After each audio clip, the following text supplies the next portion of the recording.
ఓం నమో భగవతే వాసుదేవాయ.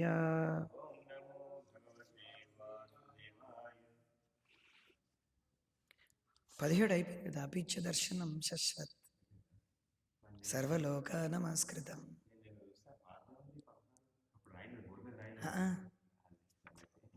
పోలేండి, మరోసారి చెప్పుకుందాం, ఎందుకంటే నేను కొన్ని విషయాలు చెప్పలేదు. ఓకే. చాలా పెద్ద పొరపాటు ప్రభు, అది రేపు చెప్పుకుందాం ఒకవేళ వీలైతే.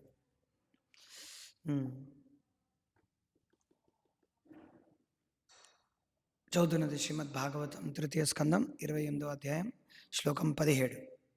అపీచ దర్శనం శశ్వత్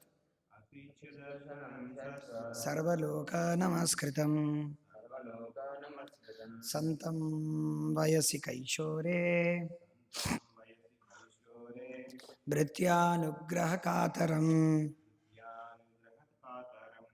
అపీచ దర్శనం శశ్వత్ సర్వలోక నమస్కృతం సంతం వయసి కైశోరే భృత్యానుగ్రహకాతరం.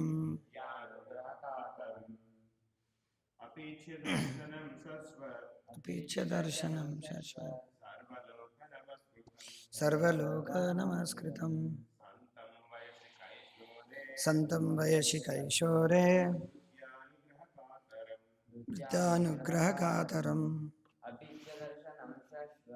అపీచ దర్శనం సర్వలోక నమస్కృతం సంతం వయసి కైశోరే భృత్యానుగ్రహకాతరం. ప్రతిపదార్థం, అనువాదం మరియు తాత్పర్యం ఇచ్చింది కృష్ణ కృపామూర్తి శ్రీ శ్రీమద్ అభయ చరణారవింద భక్తి వేదాంత స్వామి ప్రభుపాల్ వారు. ఎస్సి భక్తి వేదాంత స్వామి ప్రభుపాల్ వారు ఇస్కాన్ యొక్క సంస్థాపక ఆచార్య. అపీచ దర్శనం పరమసుందరుడు, శశ్వత్ నిత్యమైన, సర్వలోక సమస్త లోకవాసులచే నమః కృతం ఆధారణీయుడు, ఆరాధనీయుడు, సస్తం సస్తం సంతమా సంతం సంతం నెలకొని, వయసి యౌవనము, కైశోరే కిశోరావస్థయందు, భృత్య భక్తునిపై, అనుగ్రహ అంటే ఏంటి? అనుగ్రహమును చూపి, కాతరం ఆసక్తి కలవాడు. కొంచెంసేపు ఉండండి, తీసేస్తారు. కొంచెం కూర్చోండి అక్కడ ఆ చైర్, ఆ టేబుల్ మీద, బెంచ్ మీద. అనువాదం. భగవానుడు నిత్య సుందరుడు, సమస్త లోకవాసులచే అతడు ఆరాధనీయుడు. నిత్య యౌవనుడగు ఆ దేవాది దేవుడు తన భక్తులను అనుగ్రహింప ఆసక్తుడై ఉండును. భాష్యం. భగవానుడు సర్వలోకవాసులచే ఆరాధనీయుడు అనుట సర్వలోక నమస్కృతం అను పదము భావం. భౌతిక జగమునందు అసంఖ్యాక లోకములు కలవు. ఆధ్యాత్మిక జగత్తునందును అసంఖ్యాక లోకములు కలవు. ప్రతి లోకములందు అసంఖ్యాక లోకవాసులు కలరు. వారందరూ దేవాది దేవుని అర్చింతురు. ఒక్క నిరాకారవాదులచే తప్ప సర్వుల చేతను అతడు అర్చనీయ డగుట అందుకు కారణం. ఆ దేవాది దేవుడు పరమసుందరుడు. ఈ సందర్భమున ప్రయోగింపబడిన శశ్వత్ అను పదము ప్రధానమైనది. భక్తులకు సుందరునిగా గోచరించినను చరమమున అతడు నిరాకారుడే అనుట నిజము కాదు. అదే శాశ్వత్ అనగా ఎల్లప్పుడూ నిలిచి ఉండేది అను పదము యొక్క భావము. ఆ సౌందర్యము తాత్కాలికమైనది కాదు, అది శాశ్వతమైనదిగా నిలిచి ఉండును. అనగా దేవాది దేవుడు నిత్య యౌవనుడు. ఇదే విషయము బ్రహ్మ సంహిత 5:33 యందును అద్వైతమచ్యుతమనాది మనంత రూపం ఆద్యం పురాణ పురుషం నవయౌవనం చ అని తెలుపబడినది. ఆది పురుషుడు అద్వితీయుడైనను ఏనాడు ముసలివాడుగా కనిపెట్టాడు. ఇక్కడ మరీ గ్రాంధికంగా రాయిస్తారు. అతడు ఎల్లప్పుడూ నిత్య యవ్వనముతో గోచరించును. భక్తుల ఎడ అనుగ్రహమును చూపుటకు భగవానుడు సంసిద్ధుడై యుండునని అతని ముఖ కవళికలు సదా సూచించును. ఆయనను భక్తులు కానివారు ఎడ అతడు మౌనము వహించి ఉండును. భగవద్గీత యందు తెలిపినట్లు శ్రీకృష్ణుడు దేవాది దేవుడు కారణమును మరియు జీవులందరూ అతను సంతానమైనందును అతడు ప్రతివారి ఎడ సమానముగానే వర్తించును. భక్తి యోగమునందు నెలకొన్న వారి ఎడ మాత్రము ప్రత్యేకమగు మృగు చూపియుండును. అదే విషయము ఇచ్చట కూడా ధృవపరచబడినది. భక్తుల ఎడ కరుణను జూప భగవానుడు ఎల్లప్పుడూ ఆసక్తుడై యుండునని తెలుపబడినది. భగవానుని సేవించవలనని భక్తులు సదా ఆసక్తులై ఉండునట్లు విశుద్ధ భక్తులపై కరుణను జూప దేవాది దేవుడు సైతము పరమాసక్తుడై ఉండును. ఓం తత్సతోమజ్ఞానతిమిరాంధస్య జ్ఞానాంజనశలాకయ చక్షురున్మిళితం యేన తస్మై శ్రీ గురవే నమః. నమో విష్ణుపాదాయ కృష్ణప్రేష్ఠాయ భూతలే శ్రీమతే భక్తి వికాస స్వామినితి నామని. నమో విష్ణుపాదాయ కృష్ణప్రేష్ఠాయ భూతలే శ్రీమతే భక్తి వేదాంత స్వామినితి నామని. నమస్తే సారస్వతి దేవే గౌరవాణి ప్రచారిణి విశేష పాశ్చాత్య దేశధారిణి. జయ శ్రీ కృష్ణ చైతన్య ప్రభు నిత్యానంద శ్రీ అద్వైత గదాధర శ్రీవాసది గౌరభక్త వృంద. హరే కృష్ణ కృష్ణ కృష్ణ హరే హరే, హరే రామ రామ రామ హరే హరే. ముఖం కరతి వాచాలం మంగళం గాయతి కృపాతమహం వందే శ్రీ గుణనిర్ధారణం కర్మానందమాధవం శ్రీ చైతన్యేశ్వరం. యోంత పర్వేశమాచమాం సుప్తాం సంజీవయత్య అఖిల శక్తిధర సుధారణ అన్యాంశ హస్తచరణశ్రవణద్వగాదీన్ ప్రాణాన్నమో భగవతే పురుషాయ తుభ్యం. గురువే గౌరచంద్రాయ రాధికాయ తదాలయ కృష్ణాయ కృష్ణభక్తాయ తద్భక్తాయ నమో నమః. యస్య దేవే పరాభక్తిర్యథా దేవే తథా గురు తస్యైతే కథితాయ్యర్థా ప్రకాశంతే మహాత్మనః. వాగీశాయస్య వదనే లక్ష్మీర్యస్య వక్షసి యస్యాస్తే హృదయ సంవిత్తం నరసింహం భజేత్. ఉగ్రోపి అనుగ్రహేవాయం స్వభక్తానాం కేసరి కేసరి స్వపోతానాం అన్యేషాం ఉగ్ర విక్రమః.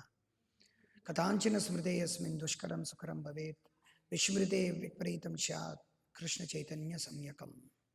నిజగురు హరివాణ్య కృష్ణ చిత్తో విచింతో ప్రయుత పితృగేహ దంద సంసారకూప ప్రభు భజన సుఖాబ్దౌ మజ్జయం సాంస విశ్వో భూజయతి వికాసో భక్తిపూర్వో యతీంద్ర. హరే కృష్ణ.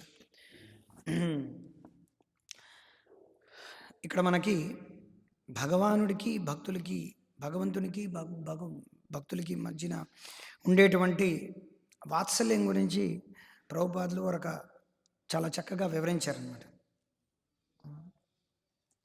భగవంతుడి యొక్క రూపానికి ఎవరు ఆకర్షణలు అవుతారు, ఎవరు దానికి భగవంతుడు ఎలాగా ప్రతిస్పందిస్తాడు అనే విషయం గురించి ఇక్కడ ప్రభుపాదులు వారు చర్చిస్తున్నారన్నమాట. సో భగవంతుడు ఏంటంటే నిరాకారుడు కాదు. ఫస్ట్ మనం అది విషయం తెలుసుకోవాలి. భగవంతుడు నిరాకారుడు అంటే, ఒకవేళ నిరాకారుడు అని చెప్పినప్పటికీ భగవంతుడి యొక్క రూపం మనలాంటి రూపం కాదు, మనలాంటి ఆకారం కాదు. ఆయనకి అద్వితీయమైనటువంటి రూపం. ఆద్యం పురాణ పురుషం నవయవనం, నవయవనమైనటువంటి రూపం. శ్రీ రామానుజాచార్యులు వారు చెప్పినట్టుగా అనంత కళ్యాణ గుణ విశేషమైనటువంటి రూపం. బ్రహ్మ సమితిలో చెప్పినట్టుగా సచ్చిదానందమైనటువంటి విగ్రహం రూపం. అలా ఎన్నో ఇలాంటి శ్లోకాలు కోటాను కోట్లు ఉన్నాయన్నమాట. భగవంతుడి యొక్క నామ రూప గుణలీలల గురించి, తర్వాత భక్తులతో ఉండేటువంటి సాంగత్యం గురించి ఎన్నెన్నో ఉన్నాయన్నమాట. చెప్పుకుంటూ పోతే గంటలు గంటలు గంటలు గంటలు సరిపోవు అనమాట. సో ఈ శ్లోకం ప్రకారంగా ప్రభుపాదుల వారు ఫస్ట్ సర్వలోక నమస్కృతం ఈ విషయం గురించి మొదట దాని గురించి రాస్తూ ప్రభుపాదుల వారు ఏమన్నారంటే, భగవానుడు ఇక్కడ చాలామందికి ఏమిటి కన్ఫ్యూజన్ అంటే, మనం భగవానుడు అనేసరికి అది శ్రీకృష్ణుడిని ఉద్దేశించి మాట్లాడుతున్నామా, విష్ణువుని ఉద్దేశించి మాట్లాడుతున్నామా, నారాయణని ఉద్దేశించి మాట్లాడుతున్నామా, రాముడిని ఉద్దేశించి మాట్లాడుతున్నామా, నరసింహస్వామిని ఉద్దేశించి మాట్లాడుతున్నామా, లేకపోతే ఎవరిని ఉద్దేశించి మాట్లాడుతున్నారు అనుకుంటారు అనమాట. అంతా ఒకటే అనమాట. రాముడైనా కృష్ణుడైనా నరసింహస్వామి అయినా కృష్ణుడైనా అందరూ ఒకటే. కానీ ఆ భక్తుల యొక్క భావన బట్టి భగవంతుడు ఏంటంటే కొన్నిసార్లు నారాయణుడు గాను ఇది గాను ఆవిర్భవిస్తారు. ఇక్కడ భగవానుడు చెప్పినప్పుడు ప్రభుపాదుల వారు కృష్ణుడని క్లియర్గా రాస్తున్నారు. దేవాది దేవుడైన శ్రీకృష్ణుడి గురించనే రాస్తున్నారు. కానీ అది కృష్ణుడి గురించి అవ్వచ్చు, అన్ని చోట్ల గురించి అవ్వచ్చు, విష్ణువు గురించి కూడా అవ్వచ్చు, విష్ణుతత్వాలు ఏవైనా అవ్వచ్చు అనమాట. కానీ మనం గౌడీ వైష్ణవ సంప్రదాయంలో ఉన్నాం కాబట్టి యాక్చువల్గా ఏతే చాంసుకలాపంశ కృష్ణస్తు భగవాన్ స్వయం, ఇది పరిభాష సూత్రం కాబట్టి భాగవతం అంతా కూడా కృష్ణుణ్ణి కేంద్రీకరించే ఉంటుందన్నమాట. అది ఎందుకంటే కృష్ణుడి దేవాది దేవుడు కాబట్టి. ఒక ప్యూన్ ఎప్పుడు కూడా ప్యూన్ అనే చెప్పుకుంటాడు, కానీ నేను ఒక కంపెనీకి హెడ్ అని చెప్పకూడదు కదా.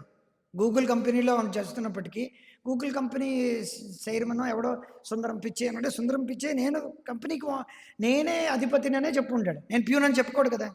అలాగే కృష్ణుడు దేవాది దేవుడు అంటే కృష్ణుడు దేవాది దేవుడనే చెప్పుకుంటాడు. కృష్ణుడు నేను ప్యూన్ అని చెప్పుకుంటాడు అండి. కృష్ణుడు ఏమని చెప్పండి, నా భక్తులకు నేను యొక్క దాసుడు అని చెప్పుకుంటాడు. అది రసానికి సంబంధించి. తత్వపూర్వకంగా చెప్పాలంటే కృష్ణుడు ఇప్పుడు అలా చెప్పుకోడు. సో భగవానుడే. సో భగవానుడు ఏంటంటే శ్రీకృష్ణుడు దేవాది దేవుడు, కానీ ఆయన నారాయణ రూపంలో విష్ణువు రూపంలో ఆయన ఎన్నో చోట్ల ఆయన పూజింపబడతాడనమాట. అన్ని చోట్ల ఆయన కూడా భగవానుడు అని అంటారు. సో భగవానుడు అంటే ఏంటి? భగవానుడు ఏమిటి? భగవానుడు అనడానికి ఇదో పరాకాష్ఠ అనమాట. ఏమిటి? సర్వలోక నమస్కృతం అంటే అన్ని లోకాల్లోని ఆయన పూజింపబడతాడు. ఇది భగవానుడి యొక్క పరాకాష్ఠ. దేవుడు కాదు. మనం దేవుడి గురించి మాట్లాడటం లేదు. దేవుడి గురించి ఎన్నో మతాల వాళ్ళు మాట్లాడతారు, కానీ మనం భగవానుడి గురించి మాట్లాడతాం. ఇది చాలా బాగా అర్థం చేసుకోవాలి. సో భగవానుడి యొక్క పరాకాష్ఠ ఏమిటి? ఆయన ఫస్ట్ సర్వలోక నమస్కృతం, సర్వలోక మహేశ్వరం. కృష్ణుడు భగవద్గీతలో చెప్పినట్టుగా ఏం చెప్పాడు? సర్వలోక మహేశ్వరం. ఏ శ్లోకం ఉంది? భోక్తారం యజ్ఞ తపసాం. భోక్త అన్నిటికీ భోక్త నేనే. సర్వలోక భోక్తారం యజ్ఞ తపసాం సర్వలోక మహేశ్వరం. సుహృదం సర్వభూతానం. అన్నిటికీ అందరికీ సుహృద్ అనగా ఏమిటి? నిత్య శ్రేయోభిలాషి నేనే. సుహృదం సర్వభూతానం అంతమందికిను. సర్వభూతానం అంటే దాని అర్థం ఏమిటి? ఇక్కడ ఉన్నటువంటి ఈ America, north America, Asia, Europe, Australia ఈ ఖండాలు కావన్నమాట. ఎన్నెన్నో లోకాల గురించి మాట్లాడుతున్నాం. మనం ఒక లోకం గురించే అందరూ మాట్లాడతాం, లేకపోతే పరలోకం, లేకపోతే నరకం, అంతవరకే తెలుసు అనమాట అందరికీ. మహా అయితే ఏమిటంటే కొంతమంది ఏమిటంటే స్వర్గలోకాలకు వెళ్ళాలనుకుంటారు, హిందువులు, లేకపోతే క్రిస్టియన్లు, లేకపోతే వాళ్ళు జన్నత్ అంటారు, లేకపోతే నరకం అంటారు. అంతే, మూడే మాట్లాడతారు. మనం ఏంటి ఎన్నో సర్వలోకాల గురించి మాట్లాడతాం అన్నమాట. ఎన్నెన్నో లోకాలు ఉన్నాయన్నమాట. ఎందుకంటే భగవంతుడి యొక్క సృష్టి చేసినప్పుడు భగవంతుడు ఒక సముద్రాన్ని సృష్టించి ఒక చిన్న 7 ఇలా టిక్ టిక్ టిక్ అని సృష్టించి అంతే, ఇక చిన్న గోళంలో పడి చావండరా అని చెప్పలేదన్నమాట. ఎన్ని జీవులు ఉన్నాయని అన్ని కోరికలు ఉన్నాయన్నమాట. ఇష్టం వచ్చిన కోరికలు తీర్చుకోవడానికి స్వర్గలోకాల్లో తీర్చుకోవచ్చు, నరకలోకాల్లో తీర్చుకోవచ్చు, లేకపోతే నరకలోకాల్లో అనుభవించడం ఉందనుకోండి, అది కూడా తీర్చుకోవడమే ఒక రకంగా చెప్పాలంటే. కింద ఉన్నటువంటి లోకాల్లో కూడా సో దాన్నే 3 స్వర్గాలు అంటారు అన్నమాట. ఏమి స్వర్గం? భూస్వర్గం, భూలోకాల్లో ఉండేటువంటి. ఎందుకంటే భూలోకంలో అనేది గోళము ఫ్లాట్ రెండును. మనం గోలోక చాట్ చూస్తే తెలుస్తుంది అన్నమాట. గోళం అనేది ఎలాగా? ఈ భూలోకం అనేది భూగోళము అంటారు. ఇది నవవర్షాల్లో 9 వర్షాల్లో ఒక వర్షం భూలోకం. ఇది ఎక్కడుంది? జంబో ద్వీపంలో ఉంది. ఇలాంటి 7 ద్వీపాలు ఉన్నాయి. లక్ష ద్వీపము, సులక్ష ద్వీపం అని చెప్పి అన్ని 7 ద్వీపాలు ఉన్నాయి. అవన్నీ కూడా ఈ భూ మండలానికి అనగా భూఖండానికి ఈ మనం ఎక్కడైతే భూమిలో ఉన్నామో ఈ భూవర్షానికి, భారత వర్షానికి, ఈ భారతవర్షం భరతఖండానికి పోలిస్తే అక్కడ ఉన్నటువంటి జీవనం చాలా ఎక్కువగా ఉంటుందన్నమాట. సో ఈ భూలోకంలోనే, సో దీన్ని అంతటినీ మళ్ళీ భూలోకం అనే అంటారు. పైన ఉండేటువంటిది భువర్, సువర్, మహర్, జన, తప, ఈ 7 లోకాలు అన్నమాట. తర్వాత కింద ఉండేటటువంటిది అతల, వితల, సుతల, తలాతల, మహాతల, రసాతల, పాతాళ, ఈ 7 లోకాలు. ఈ అన్ని లోకాల్లోని భగవంతుడు ఏదో రకంగా వాళ్ళ భక్తుల ద్వారా విష్ణువుగాను నారాయణుడుగాను ప్రతి లోకంలో పూజింపబడుతున్నాడు. మీరు గోలోక చర్చ చూస్తే ప్రతి లోకంలోనే సొలగ లోకాల్లో వామనుడుగా పూజింపబడుతున్నాడు. ఈ భూలోకంలో చైతన్య మహాప్రభుగాను, తర్వాత జగన్నాథ స్వామిగాను పూజింపబడుతున్నాడు. తర్వాత మహర్జన తపలోకాల్లో నారాయణ ఋషి గారితో పూజింపబడుతున్నాడు. బ్రహ్మలోకంలో సాక్షాత్ గర్భోదక్షాయ విష్ణువునే బ్రహ్మదేవుడు పూజిస్తున్నాడు. ఇంకా అతలవిత సుతల ప్రదేశంలో వామనుడుగానే, అక్కడ కూడా వామనుడుగానే మళ్ళీ పూజింపబడుతున్నాడు. ఎవరి ద్వారా? రసాతలంలో బలి మహారాజు ద్వారా.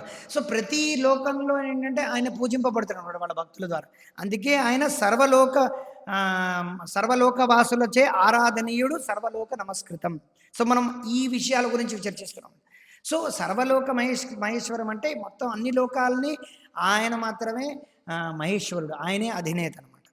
సో భౌతిక జగత్తునందు అసంఖ్యాకమైనటువంటి లోకాలు గలవు. మనం ఏమనుకున్నాం? ఒక 3 లోకాలే ఉన్నాయనుకుంటాం, స్వర్గం, నరకం, లోకం, అంతే ఇక్కడ ఉన్నది. అలాంటప్పుడు భగవంతుడి యొక్క ఇన్ని లోకాలు, ఇప్పుడు మనం సైంటిస్టులు చూస్తున్నారు, మంగళ గ్రహం ఉంది, ఆ గ్రహం ఉంది, ఈ గ్రహం ఉందని వాళ్ళ యొక్క నలిక యంత్రము ద్వారా చూస్తున్నారు. మరి అక్కడ లోకాల్లో జీవనం లేకపోతే భగవంతుడు సృష్టించడానికి అర్థమే తెలియదు.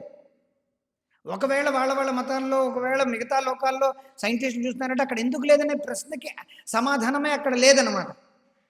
ఎందుకు భూమిలో మాత్రమే జీవం ఉండాలి, మిగతా దాంట్లో జీవం ఎందుకు ఉండకూడదు అంటే మేము ఇప్పుడు కనిపెడుతున్నాం. అలాంటప్పుడు మీరు కనిపెట్టారంటే దాని అర్థం ఏంటంటే భగవంతుడు ఏవైతే శాస్త్రాలు పట్టినంటే అవి తప్పు అనమాట. అలాంటప్పుడు అక్కడ ఉన్నటువంటి విషయాలన్నీ అప్పుడు మనం అది కాదనమాట, అది లాజిక్కే వర్కౌట్ అన్నమాట. సో భగవంతుడు ఏంటంటే పరిపూర్ణుడు కాబట్టి ప్రతి లోకాలు, ఎందుకంటే ఈ ఆత్మ అనేది ఏంటి? సర్వగత స్థాణుర్, ప్రతి లోకాల్లోని ఆత్మలు ఉన్నాయన్నమాట. భూమిలోని, అగ్నిలోని, జలములోని, భూమిలో ఉన్నాయి ఆత్మలు. మనం చూస్తున్నాం ఎన్నో ఆత్మలు ఉన్నాయన్నమాట. ఇక్కడ అవి వృక్షాలుగా ఉన్నాయి, అవి క్రిమి కీటకాల ద్వారా ఉన్నాయి, 4 కాళ్ళ ఉన్నటువంటి దేహాలతో ఉన్నటువంటి ఉన్నాయి, మనుషులు ఉన్నారు, ఇలాగా భూమిపైన ఉన్నాయి. మనం నీటిలో చూస్తే ఎన్నో జీవరాశులు నీటిలో ఉన్నాయన్నమాట. ఎందుకు అగ్నిలో ఎందుకు ఉండకూడదు? సో అగ్నిలో కూడా ఉన్నాయన్నమాట. వాయువులో కూడా మనం ఉన్నాయన్నమాట. చూస్తారు వాయువులో జల కాలుష్యం ద్వారా మనకి బ్యాక్టీరియా అన్నీ వచ్చేస్తుంటాయి, మనకి క్రిమి కీటకాలు వస్తుంటాయి, అలా వస్తాయి. వాయువులో కూడా ఉన్నాయి, తర్వాత ఆకాశంలో కూడా ఉన్నాయన్నమాట. సో అలాగా అగ్నిలో కూడా ఉన్నాయి. సో ఈ భూలోకంలో భూమి ప్రధానమైనటువంటి కాబట్టి ఇక్కడ జీవనం భూమి ద్వారా మనకి తయారు చేసినట్టు. ఏ లోకాల్లో ఏది ప్రధానమో ఆ లోకాల్లో ఆ ప్రధానంగా ఆ యొక్క శరీరాలు ఉంటాయి. ఎలాగైతే సూర్యగ్రహంలో అగ్ని ప్రాధాన్యమైనటువంటిది. సో ఈ అగ్నిగోళం లాంటి తయారైనటువంటి శరీరాలు ఉంటాయన్నమాట. మనకది ఆశ్చర్యచకితంగా ఉండొచ్చు అనమాట, ఇది నమ్మసఖ్యంగా ఉండదు. అందుకే మైథాలజీ అనేస్తాం, కానీ మైథాలజీ కాదనమాట. ఎలా మైథాలజీ కాదు? సముద్రంలో ఉండాలంటే మనం ఎంతో దానికి మనం అరేంజ్మెంట్ చేసుకోవాలి, ఎన్నో ప్రణాళికలు వేసి లోపల మనం చేసిన తర్వాతే మనం ఉండగలం అనమాట. మనం మామూలుగా వెళ్ళి సముద్రం లోపల కానీ నీటి లోపల కానీ ఒక సెకండ్, ఒక 10 నిమిషాలు ఉంటే మనం ఊపిరాడక చచ్చిపోతాం అనమాట. అదే చిన్న చేప ఏమీ లేదనమాట, చిన్న చేప పెద్ద చేప టుకుటుకుటు ఇలా ఆడొచ్చి వెళ్ళిపోతుంటుంది అనమాట. పెద్ద అలలు వస్తుంటే ఈ చేప అనేది అంటే ఒకళ్ళలోంచి మధ్యలోంచి ఇది ఎగురుకుంటూ వెళ్ళిపోతుంటుంది అనమాట. కానీ మనం ఏంటి, ఒక అల్ల వచ్చిందంటే ఒక అల్ల వచ్చి మన ముఖం మీద పడిందంటే మనకి ఊపిరాడదనమాట, గొక్క పెట్టేసి నీరు లోపలికి వెళ్ళిపోయి మనం చచ్చిపోయినంత పని అవుతుంది అనమాట. కానీ వాటికి అలా ఉండదన్నమాట. సో భగవంతుడు ఏంటంటే ఆ శరీరాన్ని ఆ రకంగా అలా ఇచ్చాడనమాట. వాళ్ళు కోరుకున్నారు, అందుకే ఇచ్చారు. సో, కానీ ఆ లోకాల్లో అన్నిట్లో నేను ఆ శరీరాలు ఉండడం వల్ల, అక్కడ వాసులు ఉండడం వల్ల, అందులో కొంతమంది భక్తులు, అందరూ కాదనమాట. లోకవాసులందరూ కూడా భక్తులు కారు. మనం అర్థం చేసుకోవాలి. ఈ లోకంలో ఎలాగైతే కొంతమంది మాత్రమే భక్తులున్నారో, ఆ లోకాల్లో కూడా మనలాగే మనమంటే నేనంటే కాదు, మీరై ఉండొచ్చు. మీరందరూను భక్తులు. సో, చెప్పచ్చేమంటే ఆ లోకాల్లో ఏమిటంటే, ఇలాగే కొంతమంది మాత్రమే భక్తులు ఎక్కడో ఉండి భగవంతుడికి ఏంటంటే పూజలు అర్చిస్తున్నారనమాట. అర్చన పూజలన్నీ చేస్తున్నారు. అన్ని లోకాల్లోనూ ఇలా ఉన్నారనమాట. ఆ! అసంఖ్యాకమైనటువంటి లోకాలు కలవు. అక్కడ అసంఖ్యాకమైనటువంటి లోకాల్లో ప్రతి లోకమునందు అసంఖ్యాకమైనటువంటి లోకవాసులు కూడా కలరు. లోకాలున్నాయి కాబట్టి మట్టి తర్వాత రాళ్ళు గొళ్ళు ఉన్నాయా? లేదు. ఇంత కష్టపడి వాళ్ళు కోట్లు కోట్లు ఆర్జించి ప్రభుపాదుల వారు ఏం చెప్పారంటే, ఇన్ని కోట్లు పెట్టి ఏదో చంద్రమండలమో, మంగళమండలమో ఎక్కడికి వెళ్ళడం, అక్కడి నుంచి ఏమిటి తీసుకురావడం అంటే మట్టి, రాళ్ళు గొళ్ళు తీసుకురావడం. ఆ రట్టి గొళ్ళు మట్టి ఏదో ఇక్కడ దొరుకుతుంది కదా, అక్కడి నుంచి తీసుకురావడం. సో కాబట్టి అక్కడ ఉన్నటువంటి లోకవాసులందరూ కూడా ఇక్కడ కన్నా ఎక్కువ సదుపాయాలు, ఇక్కడకున్నటువంటి ఎక్కువ తర్వాత ఆయుష్ కలవాళ్ళు కాబట్టి అక్కడున్నటువంటి లోకాల వాళ్ళకి ఏంటంటే ఇక్కడ కన్నా ఎక్కువ జ్ఞానము అన్నీ ఉన్నాయన్నమాట భౌతికంగా. అక్కడంతా కూడా మొత్తానికి ఇదంతా కూడా భౌతిక జగత్తే. వారందరూ దేవాది దేవుని అర్చింతురు. ప్రభుపాదులు చెప్తారు, వారందరూ కూడా అర్చిస్తున్నారు. ఏమి ఎక్కడ మనం ఉన్నాం చూడండి, ఎక్కడ మనం చెప్పుకున్నాం మన దేవుడు, మీరు దేవుడి దగ్గరికి వెళ్తారా, ఈ దేవుడి దగ్గరికి వెళ్తారా అని అడుగుతాం. ఏ దేవుడి గురించి మాట్లాడుతున్నాం మనం? ఈ దేవుడు కొంతమంది ఇక్కడ కొట్టుకుంటున్నాం అనమాట. మేము హిందువులం, వీళ్ళు నరకానికి వెళ్తారు, వాళ్ళు ముస్లింలు వాళ్ళు నరకానికి వెళ్తారు, వీళ్ళు ఎక్కడ మనం మాట్లాడుకుంటున్నాం? మనం రియాలిటీకి రావాలన్నమాట. సో మనం మాట్లాడుతుంది ఏంటి? సర్వలోక నమస్కృతం, సర్వలోక మహేశ్వరం గురించి మాట్లాడుతున్నాం. వారందరూ దేవాది దేవుని అర్చింతులు. ఒక్క నిరాకార వాళ్ళు వచ్చే తప్ప, నిరాకారులవాదులు మాత్రమే భగవంతుడి యొక్క రూపాన్ని వాళ్ళు వాళ్ళు కూడా అర్చిస్తారు. కానీ చివరిగా ఏంటంటే భగవంతుడికి రూపం లేదంటారు. ఎందుకంటే భగవంతుడి యొక్క రూపంని అర్చించకుండా వాళ్ళు ఈవెన్ నిరాకార బ్రహ్మజ్యోతిలో లీనం అవ్వాలన్నా సరే వాళ్ళకి ఏంటంటే భగవద్భక్తి కొంచెం కొద్దో గొప్ప అవసరం అన్నమాట. మనం అది తెలుసుకోవాలి. అంటే భగవంతుణ్ణి, విష్ణువుని అర్చించకుండా ఎవరు కూడా ఆధ్యాత్మికంగా పురోగతి చెందలేరన్నమాట. As simple as that. విష్ణుతత్వాలు అనగా రాముడిని కానీ, కృష్ణుడిని కానీ, విష్ణువు కానీ, నరసింహస్వామిని కానీ, ఏదైనా విష్ణుతత్వాన్ని ఎన్నో 24 పేర్లు ఉన్నాయన్నమాట. కేశవాయ నమః, నారాయణాయ నమః, గోవిందాయ నమః, విష్ణు మధుసూదన త్రివిక్రమ వామన, ఎన్నెన్నో పేర్లు, 24 పేర్లు ఉన్నాయన్నమాట విష్ణువుకి. ఇంకా ఎక్కువ పేర్లు ఎక్కువగా ఉన్నాయి. అవన్నీ ఇంకా చెప్పాలంటే దేవతల యొక్క పేర్లన్నీ కూడా భగవంతుడి యొక్క పేరు. ఇంద్ర అంటే అది విష్ణువు యొక్క పేరు అనమాట అది యాక్చువల్గా. సో ఆ విష్ణువు ఎవరిని ఆరాధించకుండా ఆధ్యాత్మిక పురోగతి, ఆధ్యాత్మిక ఈవెన్ బ్రహ్మజ్యోతిలో లీనం అవ్వాలన్నా సరే విష్ణువుని ఆరాధించాల్సిందే అనమాట. అలా ఆరాధిస్తేనే వాళ్ళకి అది అవుతుంది అనమాట. కానీ వాళ్ళు ఏంటంటే దీనిలో తిరగమరగం చేసి వాళ్ళు ఏమంటారంటే, ఇప్పుడు మీరు ఆరాధిస్తున్నారు అది సరే, కాకపోతే ఏమంటే చివరిగా భగవంతుడికి రూపం లేదంటారు. కానీ కృష్ణుడు ఏమిటి చెప్పాడు? అవ్యక్తం వ్యక్తిమాపన్నం మన్యతే మాం అబుద్ధయ. అంటే క్లేశోధికతరస్తేషాం అవ్యక్తాసక్త చేతసాం అవ్యక్తాయి గత దుఃఖం దేహవబ్ధిరవాప్యతే. మనం చాలా బాగా భగవద్గీతలో ఉండేటువంటి 30 శ్లోకాలు ఏవైతే ఉన్నాయో అవి నిరాకారవాదాన్ని పరిపూర్ణంగా సమూలంగా తీసి బయటపడేస్తాయని చెప్పి ప్రభుపాదుల వారు చాలా సందర్భాల్లో చెప్పారు. అవి ఏ శ్లోకాల్లో చెప్పలేదు, కానీ 30 శ్లోకాలు మనకు వెతికి పడితే చాలు. కృష్ణుడు ఎన్నో చోట్ల చెప్తున్నాడు అనమాట. ప్రభుపాదుల వారు ఒక శ్లోకం చెప్తారన్నమాట. నిత్యయుక్త ఉపాసతే. నిత్యయుక్తం అనగా ఏమిటి? ఈ జన్మలో కాదు, నీవు మోక్షం పొందిన తర్వాత కూడా నిత్యంగా భగవంతుడికి ఉపాసన చేస్తావు. ఎలా ఉపాసన చేయాలంటే ఒక రూపం ఉండాలి, ఆ రూపానికి నిత్యమైనటువంటి రూపం ఉండాలి. అప్పుడు నువ్వు దానికి ఉపాసన చేయాలి, దానికి నువ్వు భజించాలి, దాన్ని నువ్వు సేవ చేయాలి. ఆ నిత్యయుక్త ఉపాసతే అది లేకపోతే ఇప్పుడు నువ్వు ఉపాసిస్తున్నావు, తర్వాత నువ్వు ఐక్యమైపోతా అని ఏ శ్లోకంలో కృష్ణుడు చెప్పాడు. ఇంకా పైగా కృష్ణుడు ఏమి చెప్తున్నాడు? ఆ రకమైనటువంటి అర్జునుడిటువంటి ప్రశ్నకి సమాధానంగా కృష్ణుడు ఏమి చెప్పాడు? ఆ రకమైనటువంటి పూజ ఒకవేళ చేశారంటే దాన్ని క్లేశాన్నే మిగులుస్తుంది తప్ప దాన్ని ఎప్పుడూ కూడా పురోగతిని ఇవ్వదు. క్లేశోదగితరస్తేషాం అవ్యక్తాసక్త. అవ్యక్తమైనటువంటి రూపాన్ని నువ్వు ఎప్పుడైతే ఆరాధిస్తావో నీకు క్లేశమే మిగులుతుంది అని చెప్తున్నారు. అందుకే కృష్ణుడు ఏమి చెప్పాడు? ఇది 12వ అధ్యాయంలో ఉండేటువంటి 5వ శ్లోకం అన్నమాట. క్లేశోధికత అవ్యక్తాన్ని ఆసక్తిని ఇస్తుంది అనమాట. అవ్యక్తమైనటువంటి రూపం ఏంటంటే అదేంటంటే క్లేశాన్ని మిగులుస్తుంది అనమాట. అది మనకేంటంటే భగవంతుడికి దగ్గరగా సేవలు ఉండదన్నమాట. అందుకే కృష్ణుడు ఏమి చెప్పారు? ఏంటిది ఆ శ్లోకం ఏంటి? అవ్యక్తం వ్యక్తిమాపన్నం. అవ్యక్తం నుంచి వ్యక్తి వస్తున్నాడు అని ఒకళ్ళు ఎవరైనా అంటే మన్యతే మాం అబుద్ధే, వాళ్ళకి బుద్ధి లేదని చెప్తున్నాడు అనమాట. మన్యతే మాం అబుద్ధయ పరంభావం అజానంతో మమ భూత మహేశ్వరం. నేను పరంభావం, ఈ భౌతిక జగత్తుకి అతీతమై ఉండేటువంటి వ్యక్తిని. కాబట్టి వాళ్ళు ఏమనుకున్నారంటే అవ్యక్తం నుంచి వ్యక్తం వస్తున్నాను. 2 రకాలుగా ఒక వ్యక్తి గుడ్డివాడు అవుతాడు. 2 రకాలుగా గుడ్డివాడు అవుతాడు. ఏ 2 రకాలుగా? ఎలా రకంటే ఒకటేంటంటే గుడ్డివాడు మామూలుగానే గుడ్డివాడు, కళ్ళు కనిపించవు అనమాట. ఇంకో రకం ఏమిటంటే వెలుతురు ఎక్కువైనా సరే గుడ్డితనం వస్తుంది. తెలుసా మీకు? మనం ఎప్పుడైనా హైవేలో డ్రైవ్ చేస్తుంటే మనం పొరపాటున ఆ బండి మన ముందుకు వస్తుంది అనుకోండి, అది కారా లేకపోతే ట్రక్కా అనే విషయం మనకి తెలియదు అనమాట. అందుకే మనం చూడండి హైవేలో ఏంటంటే కారుకున్నంత హైట్ అంత బుషెస్ని ఎందుకు పెంచుతారు? కారుకున్నంత హైట్లోనే డ్రైవ్ చేసినప్పుడు కారుకున్నంత బుషెస్లో హైవేలో మధ్యలోని డివైడర్గా బుషెస్ ఎందుకు పెంచుతారంటే అట్నుంచి వచ్చేటువంటి వాహనాల యొక్క ఆ కాంతి మీ కళ్ళ మీద పడకుండా ఉండడానికి అని చెప్పి అక్కడ బుషెస్ని పెంచుతారనమాట. ఎందుకంటే మీరు డ్రైవ్ చేస్తారంటే కళ్ళ మీద కాంతి పడేసరికల్లా మీకేంటంటే ముందున్నది కనిపించదు అనమాట. అందుకే యాక్సిడెంట్లో ఢమాలను అవుతాయి అన్నమాట. ఆ రకంగా ఏమిటంటే ఈ కేవల అద్వైతవాదులు ఎవరైతే ఉన్నారో వాళ్ళు ఏమనుకుంటారో, నిరాకారవాదులు వాళ్ళు ఏమనుకుంటారంటే వాళ్ళు ఏంటంటే బ్రహ్మజ్యోతి ఎంత తేజంగా ఉందంటే ఆ తేజంలో పడిపోయి బ్రహ్మ తేజం అనేది ఎక్కడి నుంచి వస్తుందనే ఒక సోర్స్ అంటే తెలుగులో ఏమంటారు? ఆ బ్రహ్మతేజం యొక్క మూలం ఏమిటో వాళ్ళు చూడలేకపోతున్నారు అన్నమాట. హిరణ్మయేన పాత్ర, అందుకే ఈశోపనిషత్తులు ఏమని చెప్పారు? హిరణ్మయేన పాత్రేణ సత్యశాపీతం ముఖం. ఈ హిరణ్యవర్ణం అంటే ఏమిటి?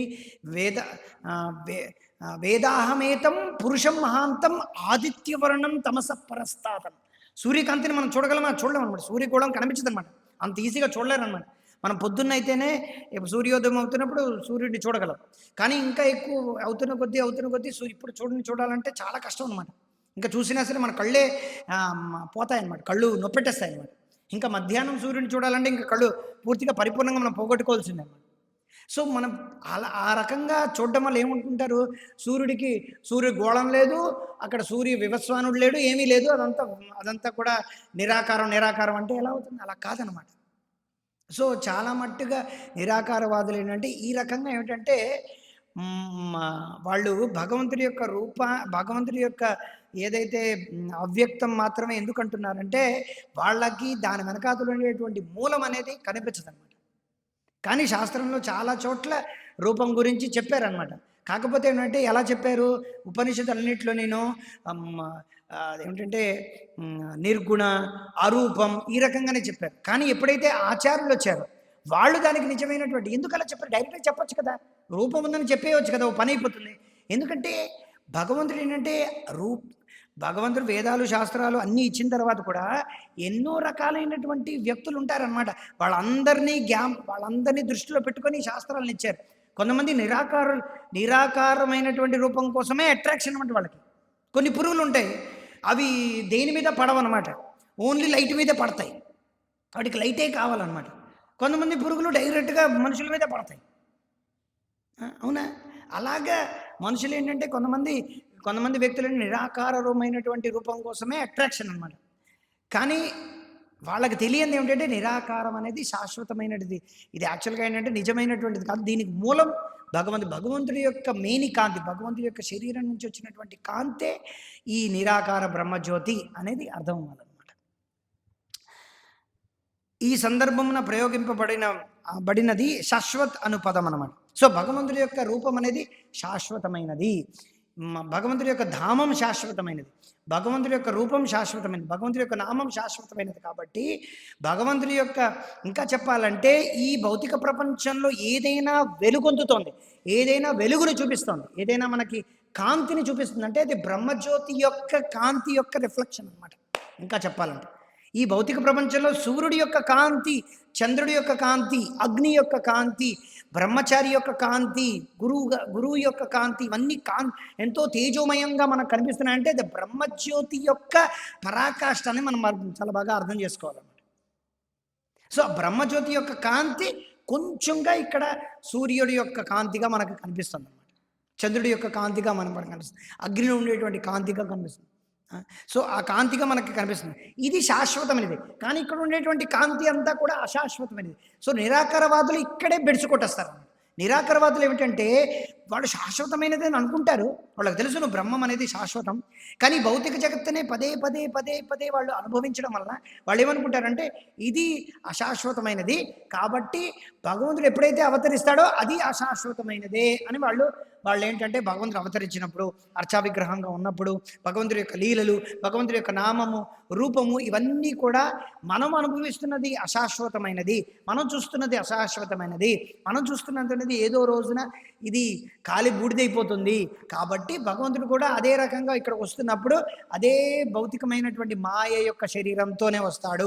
మాయ యొక్క ఈ అర్చా విగ్రహాలు కూడా మాయ, ఈ నామము అంతా మాయ అని చెప్పి వాళ్ళు ఏంటంటే దానికి తద్భుత అర్థాలని ధృవీకరిస్తారనమాట. కానీ యాక్చువల్గా చెప్పాలంటే వాళ్ళకి అవివేకులు అనమాట. ఏ అన్యరవిందాక్ష విముక్తమాని స్వయస్థ భాయ అవిశుద్ధ బుద్ధి, వాళ్ళ యొక్క బుద్ధి ఇంకా పరిపూర్ణ పక్వ చెందలేదన్నమాట. ఈ రకంగా వాళ్ళకి ఏ రకంగా మనకి మరి ఏంటి భగవంతుడి పట్ల కృప అనేది కలుగుతుంది ఎప్పుడైతే వాళ్ళు భగవంతుడి యొక్క భక్తుల ద్వారా ఎప్పుడైతే వాళ్ళకి సత్సంగం ఎప్పుడైతే వాళ్ళు స్వీకరిస్తారో అంతవరకు వాళ్ళు ఏంటంటే దీని నుంచి బయటపడడం అనేది చాలా కష్టం అన్నమాట. నిన్ననే ఒక అబ్బాయితో నేను మాట్లాడుతున్నాను అనమాట. ఆ అబ్బాయి ఏంటంటే ఏదో ఇస్కాన్లో సంభవ్ సమస్యలు ఉండడం వలన, ఏదో రకంగా ప్రాబ్లమ్స్ ఉండడం వలన వాళ్ళు ఏంటంటే ఆయన ఏదో మాయావాది సంప్రదాయం నుంచి ఆయన దీక్ష తీసుకున్నాడంట. అంతే, మొత్తం నాశనం, దుంప నాశనం అయిపోయింది అనమాట. పాయింట్ ఏంటంటే మనకు ఎన్నైనా సమస్యలు ఉండొచ్చు, కానీ మనం ఈ తత్వం నుంచి ప్రభుపాదుల వారు ఏదైతే మనకు పుస్తకాలు ఇస్తారో దీని నుంచి మనం ఎప్పుడూ కూడా బయటపడకూడదు. ఎప్పుడు కూడా దీన్ని మనం గట్టిగా పట్టుకోవాలన్నమాట. దీన్ని మనం గట్టిగా పట్టుకోకపోతే మనం ఎన్ని రకాలైనటువంటి ఎన్ని చేసినప్పటికీ కూడా ఏదో రకంగా మనం ఏంటంటే పతనం చెందే అవకాశం ఎన్నో ఉన్నాయన్నమాట. ఎందుకంటే బయట ఉన్నటువంటి తాకం చాలా ఎక్కువగా ఉందన్నమాట. 4 సంవత్సరాలు ప్రభుపాదుల వారి పుస్తకాలు చదివి, 4 సంవత్సరాలు ప్రభుపాదుల వారి పుస్తకాలని డిస్ట్రిబ్యూట్ చేసి అంతా చేసి చివరికి ఏంటంటే మాయావాదంలో కలిసిపోవడం అంటే ఇంకా దానంతటా దౌర్భాగ్యం ఇంకోటి లేదనమాట. మనం చాలా బాగా అర్థం చేసుకోవాలి. సో మనం భగవంతుడి యొక్క నామరూప గుణలీలలు శాశ్వతమైనటువంటివి. ఏవైతే వాళ్ళు మాయావాదులు మనకు క్లియర్గా అర్థం అవ్వాలన్నమాట. ఇది అద్వైతవాదం, ఇది విశిష్ట అద్వైతవాదం, ఇది అచింత్య భేదాభేద తత్వము చైతన్య మహాప్రభు ఇచ్చినటువంటిది, ప్రభుపాదుల వారు ఇచ్చినట్టు మనం క్లియర్ కట్గా మనకేంటంటే అర్థం అవ్వాలన్నమాట. లేకపోతే ఏంటంటే బయట మనం ఏదో రకంగా ఎన్నో విషయాలను విని మనం ఏమనుకుంటామంటే సర్లే వేసుకోమా, ఎందుకులే, సర్లే అంతా ఒకటే అని చెప్పి. కానీ ఒకటేంటంటే ఆయన హరే కృష్ణ మంత్రం జపం చేస్తున్నాడు ఇప్పటికీ, అది మాత్రం ఒకటి ఉంది. కానీ అపరాధయుక్తమైనటువంటి జపం చేయడం వల్ల ఏమీ లాభం లేదన్నమాట. ఈ అపరాధాలన్నింటిలోనికల్లా పెద్ద అపరాధం ఏంటంటే భగవంతుడు యొక్క మాయావాదం అనే అపరాధం అనేది మాయావాది భాష్య సునిలే హోయ్ సర్వనాష్. మాయావాదం అనే భాష్యాన్ని మనం ఎప్పుడైతే వింటామో సర్వనాశనం అయిపోతుంది అన్నమాట. మాయావాది, కృష్ణ అపరాధి, ఈ 2 పదాలు మనకి ఎప్పుడు జ్ఞాపకం ఉంటాయి. ఏమిటేమిటి? మాయావాది, కృష్ణ అపరాధి, మాయావాది భాష్య సునిలే హోయ్ సర్వనాష్, ఈ 2 ఎప్పుడు జ్ఞాపకం ఉండాలి. ఎవరైనా కనీసం కృష్ణుడు దేవాది దేవుడు, విష్ణువు దేవాది, కృష్ణుడే కదా, విష్ణువు దేవాది దేవుడు, రాముడు దేవాది దేవుడు, ఎవరైతే విష్ణుతత్వం అనేది ఎప్పుడైతే మాట్లాడతారో వాళ్ళది అట్లీస్ట్ ఇస్కాన్లో అయితే మరి వేరేగా చూడకూడదు. కానీ ఎప్పుడైనా సరే సమయం సందర్భం వచ్చినప్పుడు వీళ్ళు తప్ప అన్యం మనం చాలా జాగ్రత్తగా ఉండాలన్నమాట. సో ఇక్కడ ఏం చెప్పారు? శాశ్వతం అనే పదం యొక్క భావం, ఆ సౌందర్యం తాత్కాలికమైనది కాదు, ఆ శాశ్వతమైనదిగా నిలిచి ఉండనిది. అనగా దేవాది దేవుడు నిత్య యవ్వనుడు.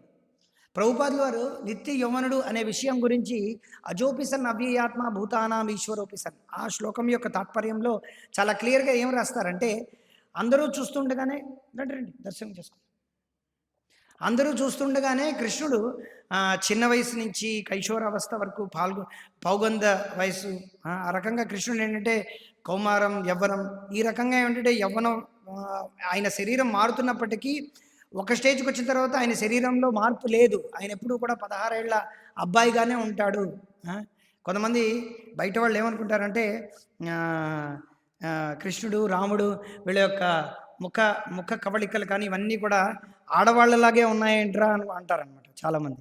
విన్నారా మీరు ఎప్పుడైనా? అందంగా ఉన్న అమ్మాయిలాగా ఉంటాడేంటి కృష్ణుడు ఏంటి, రాముడు ఏంటి, అలా ఉంటాడేనంటే చాలామంది ప్రశ్నిస్తారనమాట.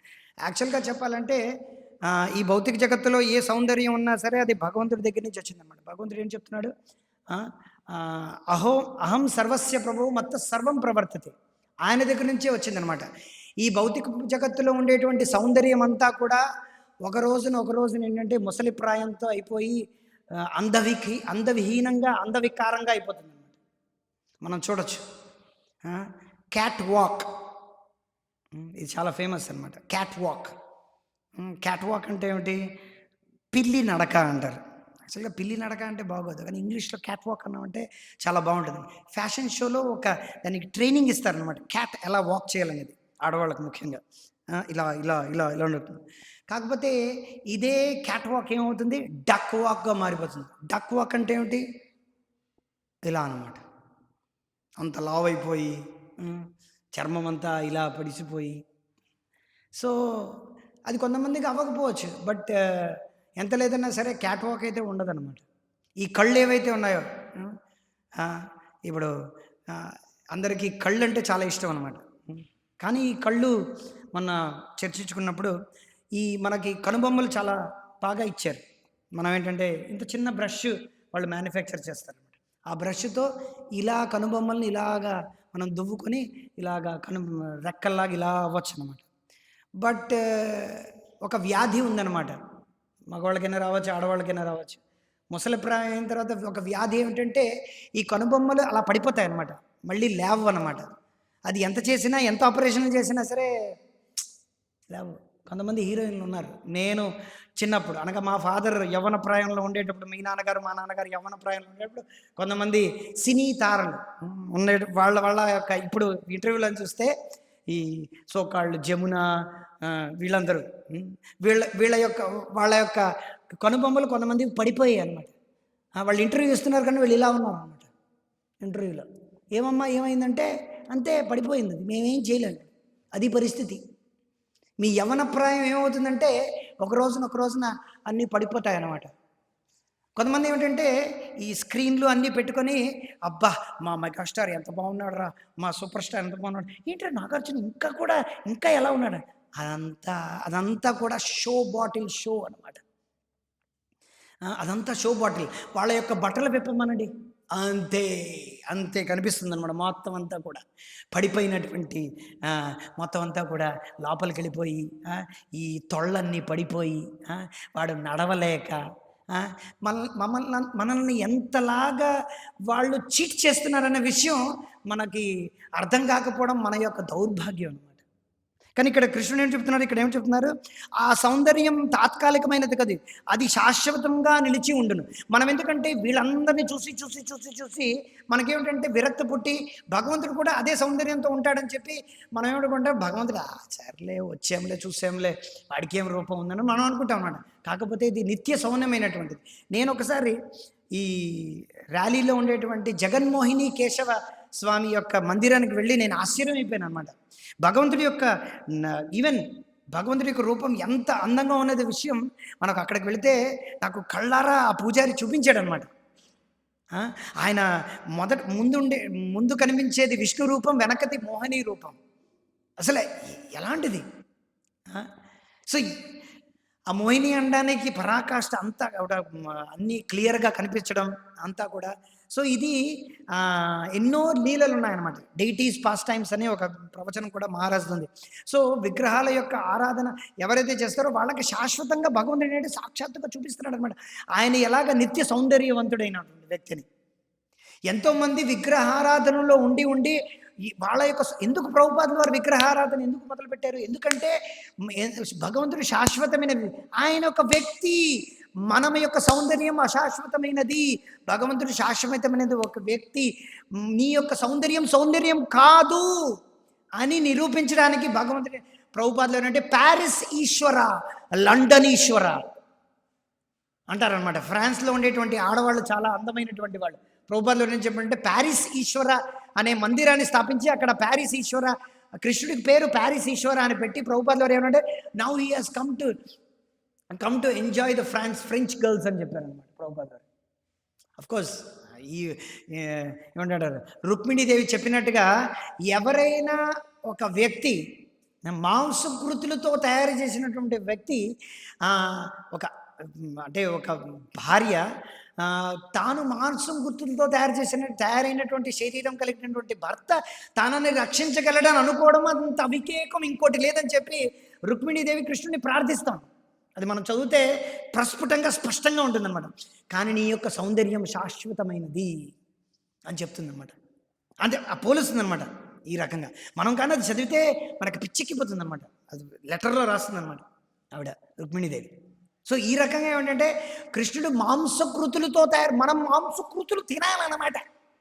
కోడి పందాల్లో కోడి చచ్చిన తర్వాత ఆ కోడిని మనం తినాలన్నమాట. అప్పుడు మనకు మాంసకృతులు వస్తాయి. భీమవరంలో మనం చాలా పెద్దోళ్ళమే, 2000 పెట్టాం, 5000 గెలిచాం. పంది ఫైట్ అండి, తాడేపల్లిగూడెంలో పంది ఫైట్ చేసుకున్నారు సంక్రాంతి రోజు. పంది ఫైట్ ఏంట్రా బాబు? ఆ పందిని మళ్ళీ ఇద్దరు కలిసి తినేస్తున్నారనమాట. కోడి పందాలు ఏంట్రా మీ మొహం కాకపోతేనా? ఆ మన యొక్క సౌందర్యం ఏమిటంటే మాంసం తింటే కానీ రాదు మన సౌందర్యం బయటికి. అది మన యొక్క దౌర్భాగ్యం అనమాట. మాంసము, చేపలు, రొయ్యలు, పీతలు, soybeans, soya oil, soya milk అంతా తిని మన మాంసం లోపల తోసుకుంటే కానీ మన ఊళ్ళల్లో మనకు సౌందర్యం అనేది కాంతివంతంగా తయారవ్వదు అనమాట. లేకపోతే ఏమీ తినకుండా ఉండాలి. నక్క మహేష్ బాబు ఎప్పుడు తినేవాడు, ఏది తినలేదంట వాడు ఇంతవరకు. ఎందుకంటే నక్కలా ఉండాలి కదా. నక్క ఏమి తినదు, నక్క కుక్క ఏమీ తినవన్నమాట. అవి ఎందుకు తింటే ఒళ్ళైపోతుంది కదా. ఇంట్లో ఉండే కుక్కకు బాగా పెడతారు, బయట ఉన్న కుక్క ఏమిటి దొరుకుతుంది. సో వాళ్ళు ఏంటంటే ఎక్కడ మనం మాంసం ఎక్కువైపోతుందని వాళ్ళు కొంతమంది తినరు అనమాట. కాంతివంతంగా ఉండాలి కదా. సో ఇది పరిస్థితి అనమాట. ప్రజల యొక్క పరిస్థితి ఏంటంటే బాగా తింటే కాంతివంతం అవుతుంది, ఏమి తినకుండా ఉంటే కొంచెం సల్లంగా ఉంటాం. మనం ఎప్పుడు కూడా ఆ యొక్క కాన్షియస్నెస్లోనే ఉంటాం మన సౌందర్యం అంతాను. భగవంతుడు అలా కాదనమాట. జగన్నాథ్పురిలో భగవంతుడు 24 గంటలు తింటూనే ఉంటుంటాడు. మూత అసలు ఎండదనమాట భగవంతుడికి. ఆ రకంగా పెట్టమన్నారనమాట. అసలు ఆరకూడదు అనమాట. చెయ్యి ఆరకూడదు అనమాట. భగవంతుడు పెడుతూనే ఉండాలి. భగవంతుడి మొత్తం జగత్తునే తింటున్నాడు అనమాట. కొంతమంది అంటారు బ్రాహ్మణుడు మాంసం తిన్నాడు. రావణుడు మాంసం నిన్ను నన్ను కలిపి మొత్తం ఈ సర్వలోకాల్ని ఆయన యొక్క పొట్టలో పెట్టుకున్నాడు. సో చెప్పచ్చు ఏమంటే భగవంతుడు ఇంత ఉన్నప్పటికీ కూడా భగవంతుడు ఏమంటే బర్హాపీతం నటవరవపు కర్ణయో కర్ణికారం బిభ్రద్వాస కనక కపిశం వైజయంతించమాల్. అది ఆయన యొక్క సౌందర్యం అనమాట. కోటి మన్మధులు ఏంటిది చింతామణి అంటే వేణుం కొనంతం అరవింద దళాయతాక్షం బర్హావతం సమిస్తాం బుధసుందరాంగం కందర్ప కోటి కమనీయ విశేష శోభం. ఎక్కడ వాడి సౌందర్యం? గెడ్డాల సౌందర్యం ఏమిటి, జుత్తు సౌందర్యం ఏమిటి అని కృష్ణుడికి కేశవ అని ఎందుకన్నారు? ఆయన యొక్క కేశాలు ఉంగరాల జుత్తుతో ఉన్నాయి కాబట్టి ఆయన కేశవం. ఆయన గెడ్డలు మీసాలు అవసరం లేదనమాట. సో ఈ భౌతిక జగత్తులో ఏమిటి లావణ్యం కేశధారణం. ఈ భౌతిక జగత్తులో ఏమిటంటే కలియుగంలో ముఖ్యంగా ఏమిటంటే ఎంత ఎక్కువ జుత్తు పెంచుకుంటే ఎంత జుత్తు మీదే వాళ్ళ కాన్సన్ట్రేషన్ మొత్తం అంతా కూడా. ఇది ఆడవాళ్ళైనా మగవాళ్ళైనా సరే వాడికి గెడ్డాలు బాగా ఉండాలి, తర్వాత పైన జుత్తు పైన ఉండాలి, అన్ని జుత్తే కాన్షియస్నెస్ అనమాట వాళ్ళకి. అది ఈ భౌతిక జగత్తులో లావణ్యానికి ఈ సౌందర్యం అంటే జుత్తుతోనే సంబంధం అనమాట. కానీ జుత్తు కాదనమాట. మనమే ఉన్నాం, మనకు సౌందర్యంతో పనే లేదు. సౌందర్యంతో పనేమిటి?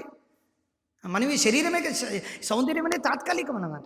సో ఇక్కడ ప్రభుపాదులు అందుకే చెప్తున్నారు, ఆది పురుషుడు అద్వితీయమైనటువంటి ఏనాడు ముసలిగా కనబడ్డాడు అనమాట. ఈ మైకెల్ యాంజిలియో అనే ఒక చిత్రం ఉందన్నమాట. స్పెయిన్లో ఒక పెద్ద కథీడ్రల్ ఉంది. ఆ కథీడ్రల్ పైన మీరు చూసారంటే అది పైన గాడ్ ఉంటాడు, ఇక్కడ యాడమ్ ఉంటాడనమాట. యాడమ్ ఏంటంటే గాడ్ టచ్ చేస్తున్నాడు అనమాట, ఇలాగిద్దరు. అక్కడ ఏమిటి చూపించడం, అక్కడ క్లౌడ్ ఎక్కడో ఉంటాడనమాట దేవుడు, ముసలివాడు. వాడు మైకెల్ యాంజిలియో అని పెయింటర్ ఏమనుకున్నాడంటే ఇప్పటికీ దేవుడు చాలా ఏంటంటే ముసలైపోయి ఉంటాడు. వాడు అక్కడ కూర్చొని అందరినీ ఎవరైతే వాడిని నమ్మరో నరకాలకు పంపిస్తాడో, వాడు ఏవైతే నమ్ముతున్నాడో వాడిని స్వర్గానికి పంపిస్తాడు అంటారు. కానీ ఇదేమిటి, అది కాదనమాట. ఎప్పుడు కూడా భగవంతుడు వయోవృద్ధం అవడం అనమాట. వయోవృద్ధం అంటే అంగం గలితం ఫలితం ఉండం దశన విహీనం జాతం తుండం వృద్ధో యాపి విదిత్వా దండం. వయోవృద్ధం అంటేనే ఈ 5 పరాకాష్ఠలు అనమాట. అంగం గలితం, ఈ అంగాలన్నీ గల్గయ అంటే ఎలాగైతే వ్యాక్స్ అంటే దాన్ని ఏమంటారు, వ్యాక్స్ మోంబత్తి ఏమంటారు, కొవ్వొత్తిలా ఏమిటంటే కొవ్వొత్తి ఎలాగైతే కరిగిపోతుందో అలాగ వయసు అయ్యే కొద్దీ ముసలి ప్రాయంలో ఈ అవయవాలు అన్నీ కూడా కరిగిపోతాయి నాన్న, కరిగిపోతాయి. అంగం గలితం ఫలితం ఉండం, ఎకరాలు కరిగిపోతాయి, ఫలితం ఉండం.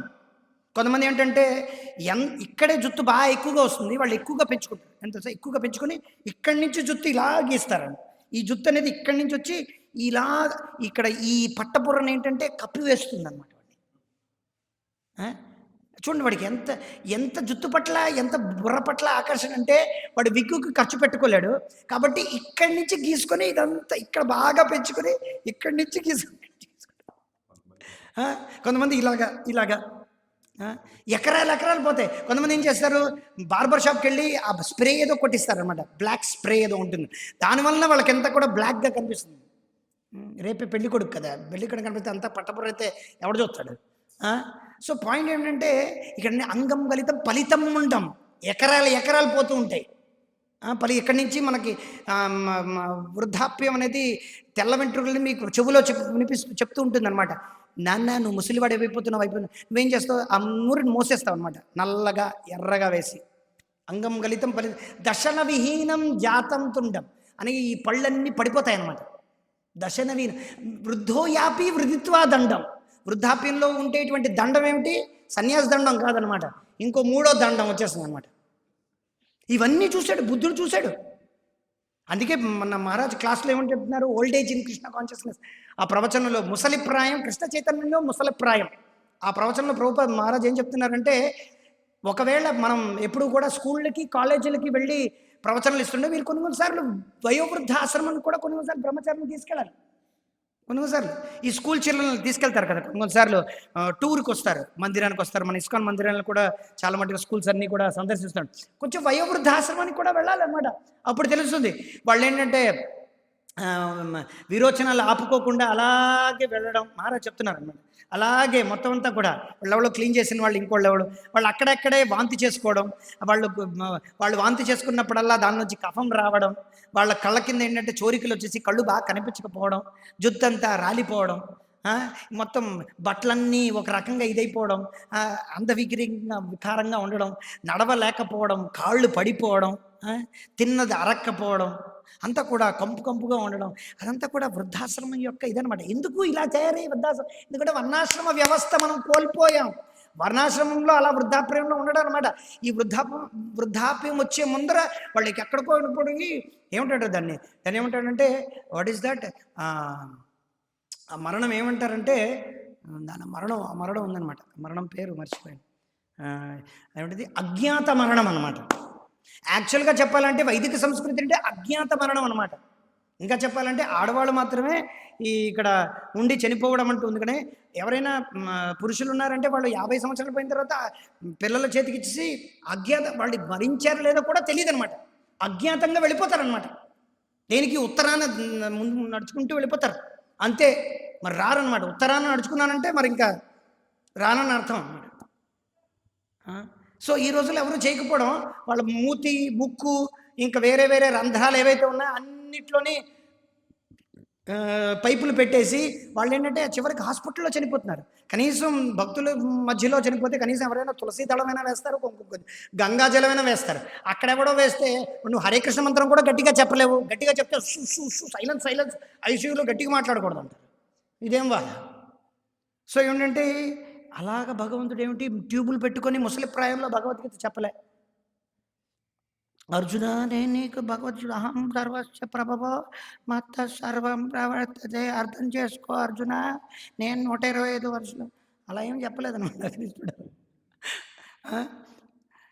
సో అతడు ఎల్లప్పుడూ నిత్య యవ్వనం గోచరుడు అనమాట, నిత్యమైనటువంటి యవ్వనంతో ఉన్నటువంటి వ్యక్తి. సో ఈ రకమైనటువంటి ముఖార విందాలతో ఈ రకమైనటువంటి భగవంతుడి యొక్క రూపాన్ని చూసి భక్తులు ఏమిటంటే ఎప్పుడు కూడా అలాగ మోహితం అయిపోతున్నారనమాట. ఆ ముఖ కవళికలు ఎప్పుడు కూడా భగవద్భక్తులకి ఏంటంటే ఆనందాన్ని, ప్రేరణని సేవలో ఇస్తాయన్నమాట. ఈ రకమైనటువంటి ఎప్పుడైతే మనం భక్తులు చూస్తే ఆయన యొక్క భక్తులు కాని వారి ఎడ అతను మౌనంగా ఉంటాడన్నమాట. చూడండి, భక్తులు గారి ఎడ ఆయన మౌనంగా ఉంటాడన్నమాట. చూడండి, silence is the best answer and smile is the best reaction. నేను తెలుసుకున్నది ఏమిటంటే 2 వాక్యాలు. Silence is the best answer and smile is the best answer, best reaction. ఎవరైనా రియాక్ట్ అవ్వాలంటే అంతే. ఏదైనా ప్రశ్నకి సమాధానం ఏమిటంటే సైలెన్స్ అనమాట. బయట వాళ్ళు ఏదైనా అడిగారు అనుకోండి, ఇస్కాన్కి ఎగేన్స్ట్కి ఏదైనా మాట్లాడతాను, పుస్తకం వెళ్తామంటే సైలెన్స్గా ఉండడం అనేది దానంత పెద్ద ఆన్సర్ ఇంకోటి లేదనమాట. మౌనం సమ్మతి లక్షణం అనుకోవచ్చు, నువ్వేమట అనుకో, నాకు అవసరం లేదు.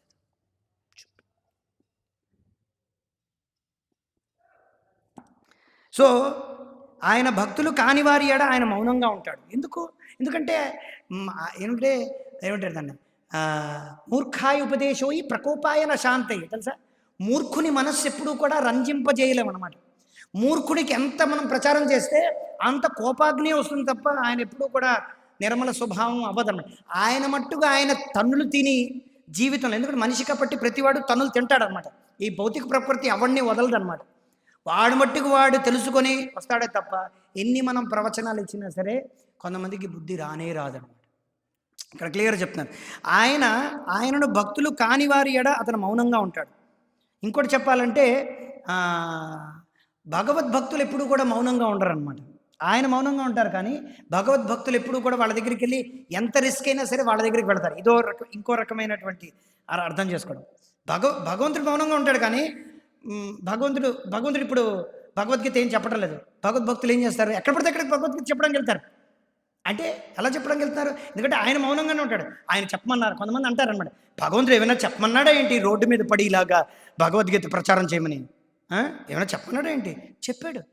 నచతస్మాత్ మనుష్యేషు కశ్చిత్మే ప్రీకృత్తమా. ఎవరైనా గోపికలు ఏమంటారంటే తవ కథామృతం తత్వ జీవనం. ఏమంటే నా గురించి ఎవరైతే ప్రచారం చేస్తారో వాళ్ళు ఎన్ని కష్టాలు అనుభవిస్తున్నా ఈ ప్రచారంలోని వాళ్ళకి నేను చాలా ఏంటంటే వాళ్ళ ఎడల నేను చాలా ఆకర్షణీయమవుతానని చెప్పి కృష్ణుడు భగవద్గీతలోని తర్వాత ఎవరైతే గోపికలు ఉన్నారో వాళ్ళు కృష్ణుడిని ఉద్దేశించి చెప్తున్నారన్నమాట. భగవద్గీత యందు తెలిపినట్టు శ్రీకృష్ణుడు దేవాదిదేవుడు కారణమున మరియు జీవులందరినీ అతను సంతానమైనందున అతడు ప్రతివారి ఎడల సమానంగానే వర్తిస్తాడన్నమాట.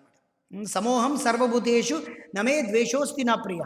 భగవంతుడు ఎప్పుడూ కూడా అందరి ఎడల సమానంగానే ఉంటాడు. ఎలాగైతే సూర్యుడికి యొక్క కిరణాలు కానీ వర్షం కానీ మనం చూస్తే అందరి మీద ఒక సమానంగానే ఉంటుందన్నమాట సూర్య యొక్క కిరణాలు. కానీ మనం మట్టుకు మనం రూమ్లో బంధించుకొని మనం ఉన్నామంటే అది సూర్యుడి యొక్క తప్పు కాదనమాట.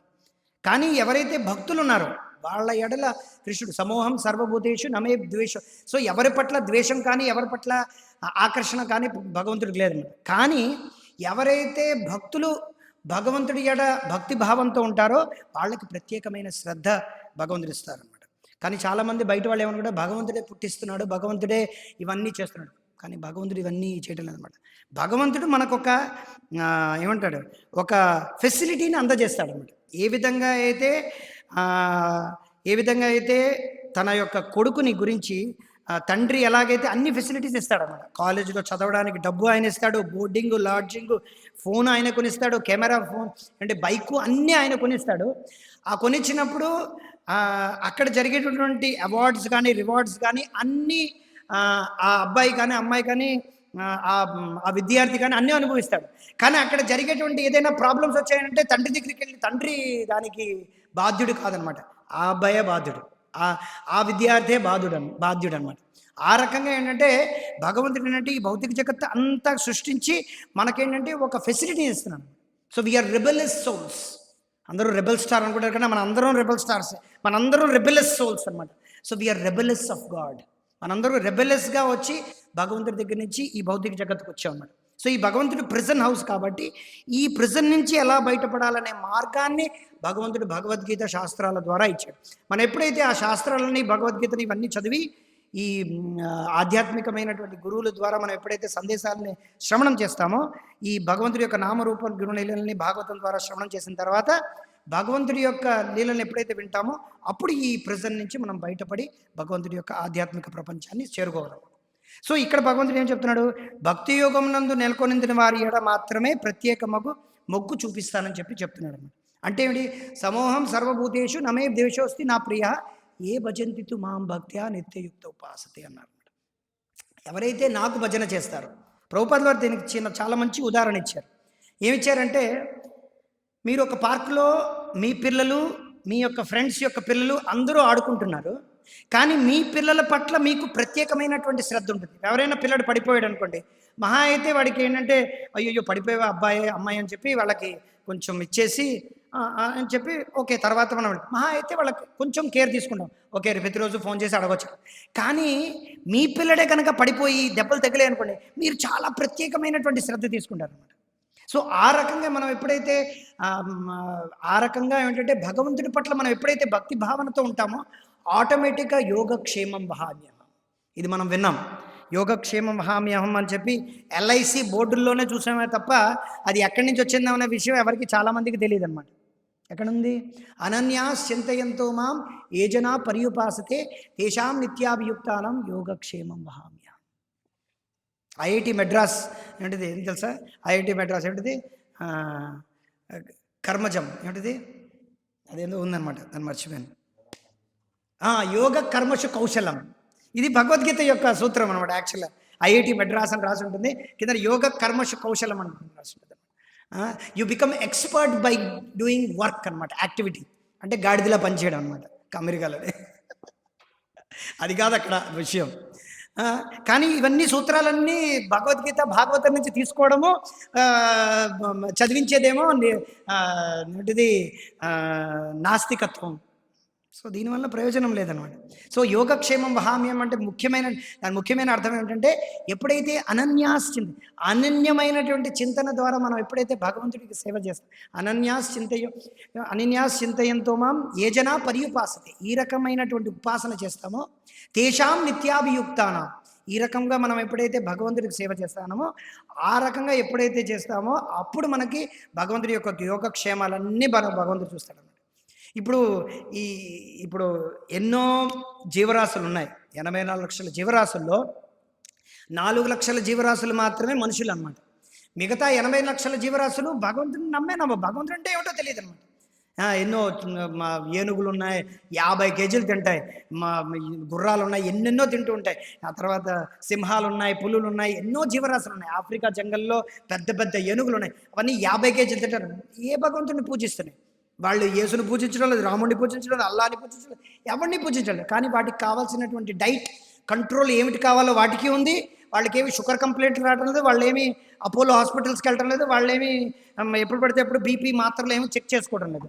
శుభ్రంగా వాళ్ళు చావాల్సినప్పుడు చేస్తారు, తినాల్సినప్పుడు తింటారు అనమాట. కానీ మనకైనా ఈ ప్రాబ్లమ్స్ అని టైం వచ్చేసరికల్లా మనం బీపీ మాత్రలు చెక్ చేసుకోవాలి, మండే అయితే ఈ మెడిసిన్ చేసుకోవాలి, ఆ మెడిసిన్ చేసుకోవాలి, మనకే ప్రాబ్లమ్స్ అని. ఎందుకు మనకే ప్రాబ్లమ్స్? బికాజ్ ప్రకృతి నుంచి విపరీతమైనటువంటి కార్యం చేసేటువంటి ఒక చిన్న ఏమిటంటారు దాన్ని, ఇండిపెండెన్స్, ఆ స్వతంత్రం అనేది భగవంతుడు మనకి ఇవ్వడం వలన మనం దాన్ని దుర్వినియోగం చేసుకుంటాం అనమాట. సో భగవంతుడు ఎప్పుడైతే సద్వినియోగం చేసుకొని మనం భగవంతుడు ఏదైతే చెప్తున్నాడో దాని ప్రకారంగా మనం ఎప్పుడైతే ఒకటవుతామో, భగవంతుడు చెప్పేటువంటి విషయాలతో మనం ఎప్పుడైతే ఒకటవుతామో అప్పుడు భగవంతుడు మన పైన కృపని ప్రసాదిస్తాడనమాట. అది మానవ జీవితం యొక్క లక్ష్యం ఏమిటంటే, భగవంతుడు ఏదైతే మనకు చెప్తున్నాడో ఆ విషయాన్ని మన యొక్క హృదయంతో ఒకటి చేసుకోవడం అన్నమాట. అప్పుడే మనం భగవంతుడు ఏదైతే చేస్తున్నాడో మనం అది చేయడం ద్వారా మనం భగవంతుడికి దగ్గరగా అవ్వగలం అన్నమాట. సో భగవానుడు సేవించవలనని భక్తులు సదా ఆసక్తులై ఉండున్నట్లు విశుద్ధమైన భక్తి చేయడం వల్ల ఆయన యొక్క కరుణ కృప అనేది మన మీద లభిస్తుంది అన్నమాట. హరే కృష్ణ కృష్ణ కృష్ణ హరే హరే, హరే రామ్ రామ్ రామ్ హరే హరే. 9:40.